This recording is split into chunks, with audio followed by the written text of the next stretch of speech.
Welcome back to simple Sinchu YouTube channel. ಎಲ್ಲರೂ ಚೆನ್ನಾಗಿದ್ದೀರಾ ಅಂತ ಭಾವಿಸ್ತೀನಿ. ಇವತ್ತು ನನ್ನ ವೊಕೇಶನ್ ಬ್ಯಾಂಗ್ಳೂರು ವೊಕೇಶನ್ ಮುಗಿಯುತ್ತೆ. ಸೊ ಇವತ್ತು ನನ್ನದು ಲಾಸ್ಟ್ ಡೇ ಇಲ್ಲಿ. ಅಂದರೆ ಇವತ್ತೇ ಹೊರಡ್ತೀವಿ ಊರಿಗೆ. ಹಬ್ಬ ಇದೆ ಊರಲ್ಲಿ. ಅಕ್ಕ, ನಾನು, ಪಾಪು, ಅಣ್ಣ ಎಲ್ಲರೂ ಹೊರಡ್ತೀವಿ. ಸೊ ನಾನು ಬಂದು 10 ಡೇಸ್ ಆಯಿತು ಬ್ಯಾಂಗ್ಳೂರಿಗೆ. ಬೇಜಾರಾಗ್ತಿದೆ ಸ್ವಲ್ಪ. ಓಡಾಡಿಕೊಂಡು ಚೆನ್ನಾಗಿ ಸ್ವಲ್ಪ ಇದ್ದೆ. ಊರಲ್ಲಿ ಸ್ವಲ್ಪ ಡಿಸ್ಟರ್ಬ್ಡ್ ಆಗಿದ್ದೆ ನಾನು. ಸೊ ಹಾಗಾಗಿ ಇಲ್ಲಿಗೆ ಬಂದಿದ್ದು. ಸ್ವಲ್ಪ ರೆಸ್ಟ್ ಮಾಡೋಣ, ಆರಾಮಾಗಿರೋಣ, ಮೈಂಡ್ ಫ್ರೀ ಆಗುತ್ತೆ ಬೇರೆ ಜಾಗ ಚೇಂಜ್ ಮಾಡಿದ್ರೆ ಅಂತ ಇಲ್ಲಿ ಬಂದಿದ್ದು. ಸೊ ಆರಾಮಾಗಿದ್ದೆ, ಖುಷಿಯಿಂದ ಇದ್ದೆ ಅಂತಲೇ ಹೇಳ್ಬೋದು. ಮಕ್ಕಳ ಜೊತೆ ಆಟ ಆಡಿಕೊಂಡು, ಟಿ ವಿ ನೋಡಿಕೊಂಡು, ವಿಡಿಯೋ ಮಾಡಿಕೊಂಡು, ಊಟ ತಿಂಡಿ ಮಾಡ್ಕೊಂಡು ಚೆನ್ನಾಗಿದೆ. ಸೊ ಇದು ನನ್ನ ಲಾಸ್ಟ್ ಡೇ. ಸೊ ಹಾಗಾಗಿ ಅಣ್ಣ ಬಾ ಅವನ ಜೊತೆ ಬಟ್ಟೆ ತಗೋ ಅಂತ ಕರ್ಕೊಂಡು ಹೋಗ್ತಾ ಇದ್ದಾರೆ ಅಂಗಡಿಗೆ. ಬನ್ನಿ ಶಾಪ್ಗೆ ಹೋಗೋಣ, ಬಟ್ಟೆ ತೆಗೆಸ್ಕೊಂಡು ವಾಪಸ್ ಬಂದು ಮತ್ತೆ ಸಿಗ್ತೀನಿ. ಆದರೆ ಅಂಗಡೀಲಿ ವಿಡಿಯೋ ಕೂಡ ಮಾಡ್ಕೋತೀನಿ. ಬಟ್ಟೆ ಅಂಗಡಿಗೆ ಬಂದಿದ್ದೀವಿ. ಸೊ ಬಟ್ಟೆ ಸೆಲೆಕ್ಟ್ ಮಾಡ್ತಾಯಿದ್ದೀನಿ. ನನಗೆ ಇಷ್ಟವಾಗಿರೋ ಕಲರೇ ಸಿಕ್ತು. ಹಾಗೆಯೇ ಅಲ್ಲೇ ಸ್ಟಿಚ್ಚಿಂಗು ಫ್ರೀ ಇತ್ತು. ಸೊ ಹಾಗಾಗಿ ಸ್ಟಿಚ್ಚು ಮಾಡಿಸ್ಕೊಬಿಟ್ಟೆ. ಅಣ್ಣ ಬಟ್ಟೆ ಕೊಡ್ಸೋಕ್ಕೆ ಬಂದಿದ್ರು. ಸೊ ಬಟ್ಟೆ ಶಾಪಿಂಗ್ ಮಾಡಿದ್ದೀನಿ. ಯಾವ ಅಂಗಡಿ ಅಂತ ತೋರಿಸ್ತೀನಿ. ಹಾಗೆಯೇ ಇಲ್ಲಿರೋರ ಹತ್ರನೂ ಕೂಡ ಸಬ್ಸ್ಕ್ರೈಬ್ ಮಾಡಿಸ್ಕೊಂಡೆ. ಅಂಗಡಿ ಹೆಸರು ನ್ಯೂ ಡೆಲ್ಲಿ ಡ್ರೆಸ್ ಎಂಪೋರಿಯಂ ಅಂತ. ಇದು ನ್ಯೂ ತಿಪ್ಸಂದ್ರಲ್ಲಿದೆ, ಇಂದ್ರಾನಗರಿಂದ ಮುಂದೆ. ಸೊ ನೀವು ಕೂಡ ವಿಸಿಟ್ ಮಾಡಿ, ಚೆನ್ನಾಗಿದೆ ಡ್ರೆಸ್ಗಳೆಲ್ಲ. ನನಗಂತೂ ತುಂಬಾ ಇಷ್ಟ ಆಯಿತು. ಎಲ್ಲ ಸಬ್ಸ್ಕ್ರೈಬ್ ಮಾಡಿ. Thank you. Hi guys. ಈ ಡ್ರೆಸ್ಸು ನೋಡಿ ಹೇಗಿದೆ.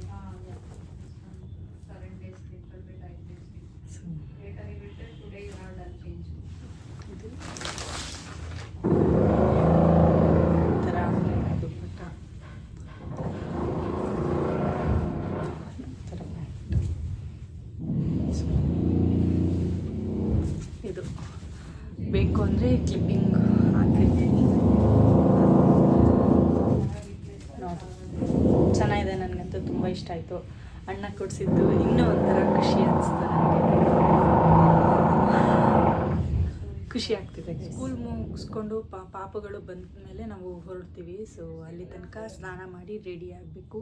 ಫಸ್ಟು ಊಟ ಮಾಡಬೇಕು. ಊಟ ಮಾಡಿಕೊಂಡು ಸ್ನಾನ ಮಾಡಿಕೊಂಡು ರೆಡಿಯಾಗಿ ಮತ್ತೆ ಸಿಗ್ತೀನಿ. ಇದೇ ಅಣ್ಣ ಕೊಡ್ಸಿರೋ ಬಟ್ಟೆ. ಅಲ್ಲೇ ಫಿಟ್ಟಿಂಗು ಫ್ರೀ ಇದೆ ಅಂತಂದರು. ಸೊ ಹಾಗಾಗಿ ಅಲ್ಲೇ ಸ್ಟಿಚ್ ಮಾಡಿಸ್ಕೊಂಡು ಬಂದ್ಬಿಟ್ಟೆ. ನೋಡಿ ಹೇಗೆ ಕಾಣಿಸ್ತಿದೆ ಅಂತ ಕಮೆಂಟ್ ಮಾಡಿ ತಿಳಿಸಿ. ಸ್ನಾನ ಮಾಡ್ಕೊಬಂದೆ. ಅಕ್ಕನ ಮಕ್ಕಳು ಸ್ಕೂಲಿಂದ ಬಂದರು. ಸೊ ಎಲ್ಲರೂ ರೆಡಿ ಆಗ್ತಾ ಇದ್ದೀವಿ ಊರಿಗೆ ಹೋಗೋಕ್ಕೆ. ಬಂದಾಗ ಒಂದೇ ಒಂದು ಬ್ಯಾಗ್ ತೊಗೊಬಂದಿದ್ದೆ. ಈಗ ನೋಡಿ ಎಷ್ಟೊಂದು ಲಗೇಜ್ ಆಗಿದೆ. ಬಂದಾಗ ಅದೊಂದೇ ಬ್ಯಾಗು ಫ್ರೆಂಡ್ಸ್ ತಗೊಬಂದಿದ್ದು. ಈಗ ಇಷ್ಟೊಂದು ಲಗೇಜ್ ಆಗಿದೆ. ಒಂದಷ್ಟು ಬುಕ್ಸು, ಬಟ್ಟೆ ಎಲ್ಲ ತಗೊಬಂದಿದ್ದೀನಿ. ಸೊ ರೆಡಿಯಾಗಿ ಮತ್ತೆ ಸಿಗ್ತೀವಿ. ಊರಿಗೆ ಹೋಗೋಕ್ಕೆ ರೆಡಿ ಆಗಿದ್ದೀವಿ. ಅಣ್ಣ ಕಾರ್ ವಾಶ್ ಮಾಡಿಸ್ಕೊಬರೋಕ್ಕೆ ಹೋಗಿದ್ದಾರೆ. ಸೊ ನಾವೆಲ್ಲ ರೆಡಿಯಾಗಿ ವೆಯ್ಟ್ ಮಾಡ್ತಾಯಿದ್ವಿ ಅವ್ರಿಗೆ. ಬಂದ ತಕ್ಷಣ ಲಗೇಜೆಲ್ಲ ಕಾರಲ್ಲಿ ಇಟ್ಕೊಂಡು ಹೊರಡೋದೆ.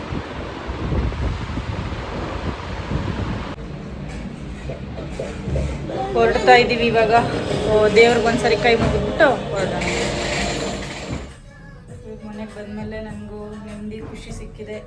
ನಾನು ಹೋದ್ಮೇಲೆ ಮನೆ ಖುಷಿ, ನೆಮ್ಮದಿಯಾಗಿರಲಿ ಅಂತ ಹೇಳ್ತಾ ದೇವ್ರಿಗೊಂದ್ಸರಿ ನಮಸ್ಕಾರ ಮಾಡ್ಕೊತೀನಿ ಗೈಸ್.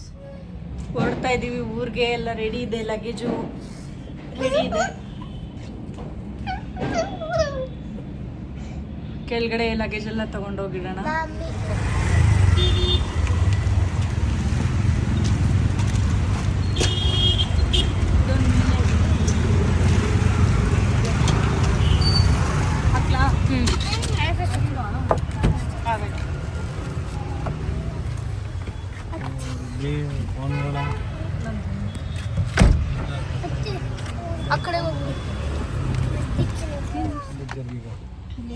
ಊರಿಗೆ ಹೋಗ್ತಾ ಇದ್ದೀವಿ. ಲಗೇಜ್ ಎಲ್ಲ ಇಟ್ಟಾಯಿತು. ಇವಾಗ ಊರ ಕಡೆ ಪಯಣ ಸ್ಟಾರ್ಟ್. ಬೆಂಗಳೂರು ಟ್ರಾಫಿಕಲ್ಲಿ ನಾವು ಮೈಸೂರು ರೋಡಿಗೆ ಬಂದು ತಲುಪಷ್ಟರಲ್ಲೇ 2 hours ಆಗೋಗಿತ್ತು. ಸೊ ತುಂಬ ಲೇಟ್ ಆಗ್ತಿದೆ, ಹಸಿವಾಗ್ತಿದೆಯಲ್ಲ ಅಂತ ಹೇಳಿ ನಾವು ಇಲ್ಲೇ ಗೋಪಾಲನ್ ಮಾಲ್ಗೆ ಬಂದು ಅಲ್ಲಿ KFC ಆರ್ಡ್ರ್ ಮಾಡಿಕೊಂಡು ಕಾರಲ್ಲೇ ತಿನ್ಕೊಳ್ಳೋಣ ಅಂತ ಹೇಳಿ ತಗೋತಾ ಇದ್ದೀವಿ.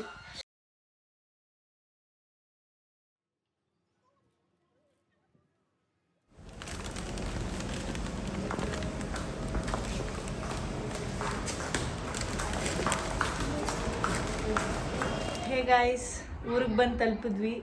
ಬೆಂಗಳೂರು ಟ್ರಾಫಿಕ್ನೇ 2 ಅವರ್ಸು ಟ್ರಾಫಿಕಲ್ಲಿ ಇಲ್ಲಿವರೆಗೂ ಬಂದು ತಲುಪೋ ಅಷ್ಟರಲ್ಲಿ ನಾವು 10 o'clock ಆಯಿತು ರಾತ್ರಿ.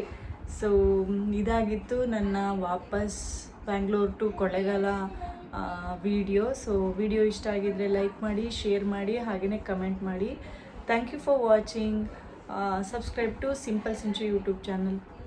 Love you all. ಬಾಯ್.